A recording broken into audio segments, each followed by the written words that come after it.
السلام عليكم. والصلاة والسلام على رسول الله محمد سيد الأولين والآخرين والذي رسول الله السادات أصحاب رسول الله وشرفنا دستورنا ولا شاء الله فاز أساس محمد قال طريقتنا والصحبة والخير في الجميع. আল্লাহ আজ্জা ওয়া জাল্লা এর প্রতি শুকরিয়া।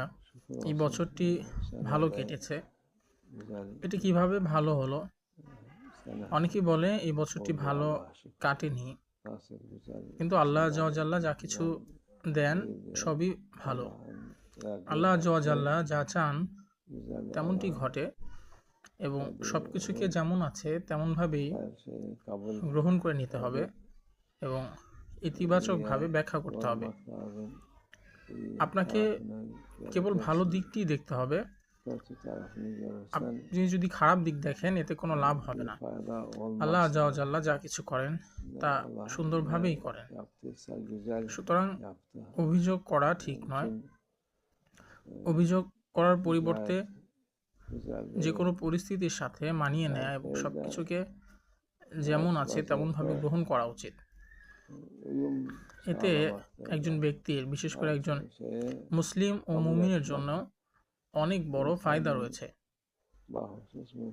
এমনকি যদি কেউ মুমিন বা মুসলিম নাও হয়, অমুসলিম হয়, সেও যদি যা ঘটে সে সকলকে মেনে নেয়, তবে সে ভিতরে শান্তি খুঁজে পাবে।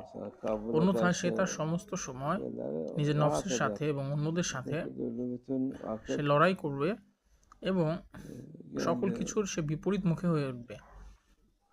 সে সবার বা সবকিছুর বিরুদ্ধে থাকবে, আর ফলে সেখানে শান্তি ও সৌন্দর্য কিছুই অবশিষ্ট থাকবে না। সুতরাং আল্লাহ আজ্জা ওয়া জাল্লা এর অনুমতিতে আমাদের এই বছরটি খুবই বরকতময় একটি বছর হয়েছে। আল্লাহ আজ্জা ওয়া জাল্লা এর প্রতি শুকরিয়া। এমন অনেকে ছিলেন যারা হজে গিয়েছিলেন এবং তাদের হজকেও কবুল করা হয়েছে। ইনশাআল্লাহ আল্লাহ তাদের হজগুলোকে বরকতময় করুন এবং আল্লাহ আজ্জা ওয়া জাল্লা তাদেরকে হজগুলোকে কবুল করুন। আমাদের দুটো ঈদ শেষ হয়ে গেছে। আল্লাহ আজ্জা ওয়া জাল্লা এর বরকতের মাধ্যমে আমাদের সকলের জন্য এই দুটো ঈদ শেষ হয়েছে। আল্লাহ আজ্জা ওয়া জাল্লা আমাদের সকলকে অনেক বরকত দান করুন এবং কাউকেই এই সুন্দর পথ থেকে বিচ্ছিন্ন করবেন না ইনশাআল্লাহ। তিনি আজ্জা ওয়া জাল্লা আমাদেরকে তার হিকমত থেকে দান করুন, কারণ হিকমত ওয়ালা ব্যক্তি সকল কল্যাণ এবং ফায়দা লাভ করে, আর যার হিকমত নেই তিনি একজন হতভাগ্য ব্যক্তি।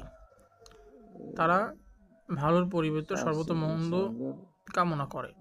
এই মন্দ আশা বা কামনা করা, যা কিছু ঘটে তাকে মন্দ মনে করা, এটি মন্দ। আর তাদের সাথে ভালোকে তারা মন্দ বলে মনে করে এবং ভালোর আসল রূপে তারা সেটিকে গ্রহণ করে না। আল্লাহ আজ্জা ওয়া জাল্লা যেন আমাদেরকে সেই সকল মানুষদের অন্তর্ভুক্ত না করে ইনশাআল্লাহ।